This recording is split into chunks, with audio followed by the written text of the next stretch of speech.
Parmi les dégâts enregistrés avec la forte pluie qui s'est abattue sur l'ensemble de la ville-province de Kinshasa, c'est mardi 16 mars, notamment les inondations, les maisons emportées, celle-ci a également favorisé la fissure d'une partie du pont Njili du côté des piétons dans son aile Massina, avec un éboulement du béton des suites de ruissellement de eau de cette pluie. Aussitôt alertés, les gouverneurs de la ville-province de Kinshasa est descendu sur terrain pour palper du doigt les réalités. Sur place, Gentini Ngobila a instruit directement le service compétent au début des travaux. Une situation qui daterait d'il y a 2 semaines selon ces riverains. Le jour où on a accident Salamaki, camion ya chinois a dévié qui va pour la embouteillage. Si ça là qui nango place yo ezaki déjà na point na été. Il y a 2 semaines, l'accident causé par un véhicule chinois avait déjà endommagé cet endroit. Et puis ce matin, on a déjà fiti c'est mis munene. Le bourgmestre de la commune de Massina a plutôt appelé la population quinoise au calme après les informations obtenues après l'expertise de l'office de route appelé pour des travaux d'urgence. Donc je demande à ce que la population puisse être calme. Le pont Njili n'est pas endommagé. C'est une partie seulement du pont qui a été touchée. Et c'est une partie qui donne juste aux piétons. Et ceci va réduire justement la circulation sur le pont. On aura 2 bandes qui seront utilisées pour la circulation. L'autre va servir pour les travaux que l'office de route a déjà commencé. À cet effet, il a sensibilisé les chauffeurs et autres usagers de la route à un civisme pour faciliter l'exécution de travaux de réhabilitation de cette architecture. Et c'est pour dire aussi qu'on a pris des mesures sécuritaires, on a placé des bordures. Il faut que les chauffeurs puissent être patients quand ils arrivent, à ne pas chercher à monter sur l'espace où on a barricadé. Des informations corroborées par les DG de l'office de route. C'est l'accès au pont qui a connu cet affaissement-là dû à des affouillements des eaux. Donc c'est ce que nous sommes en train de faire, rétablir la situation antérieure.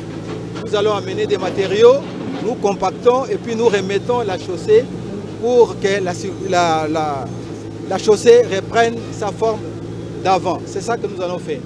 Bon, nous comptons 1 semaine pour arranger ça. Une attitude qui a réjoui la population, qui a néanmoins appelé les autorités à doubler d'ardeur dans l'exécution de travaux d'intérêt national.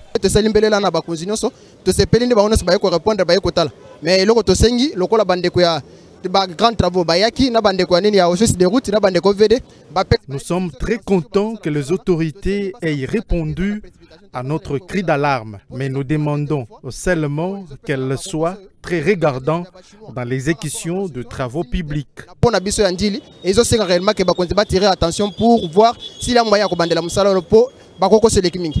Situé sur le prolongement du boulevard Lumumba dans les districts de la Tchangou, ces ponts jetés sur la rivière Njili est l'unique voie d'accès à la partie est de la capitale où se trouve notamment l'aéroport international d'Njili.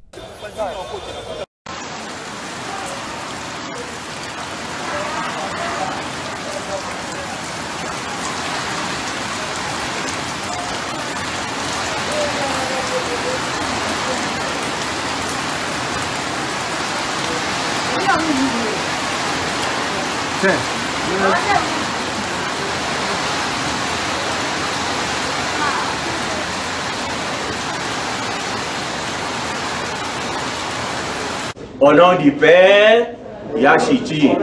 Au nom du Père, Yachichi. Du Fils, Yafati. Du Fils, Yafati. Et du Saint-Esprit, le peuple d'abord. Et du Saint-Esprit, le peuple d'abord.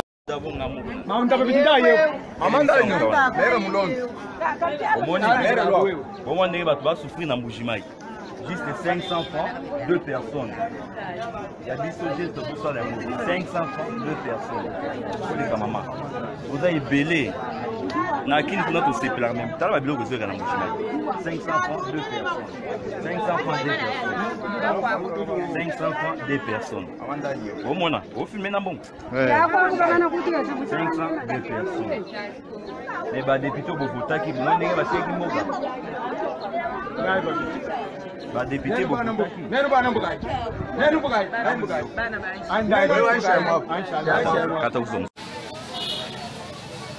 Au total, 52 personnes, dont 36 femmes, 12 enfants et 6 hommes, passent nuit à la Belle Étoile dans la parcelle du député provincial du Mukenge, venu du village Lunganga dans le secteur de Kamwandu, territoire de Dibaya, à 50 km de la ville de Kananga. Ces femmes qui ont tout perdu dénoncent la confiscation de leurs champs et villages par M. Chimanga Shuda, inspecteur de l'Agence nationale des renseignements, au motif qu'il aurait acheté ce village pour ses propres fins. L'une d'entre elles s'exprime.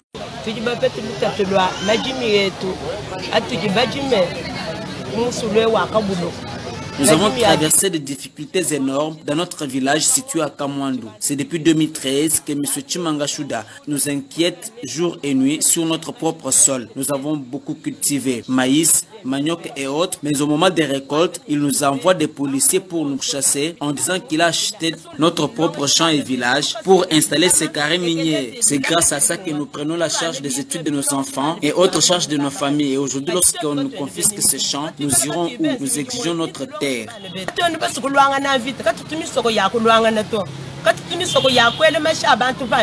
Acte qui révolte le député provincial Jim Mukenge, qui invite ainsi l'État congolais à remettre ces femmes dans leurs droits. Je suis tellement révolté. Nous ne pouvons pas faire souffrir des mamans qui ne vivent pas aux dépens d'autres gens. Elles sont là, elles cultivent, elles vivent, elles sont indépendantes. Et maintenant on leur prend leurs champs, on les chasse par un monsieur, un récidiviste qui est de l'ANR et qui joue au trafic d'influence et qui terrorise les villageois. Là, je ne suis pas d'accord. Là, je m'inscris en faux et nous allons présenter, nous allons nous plaindre parce qu'il y a eu des instructions méchantes et il y a eu vraiment des abus avec la police qui l'a emmené là-bas. Signalons que c'est depuis toute la journée de ce mercredi que M. Chimanga Shuda, inspecteur de l'ANR, incriminé, est resté injoignable.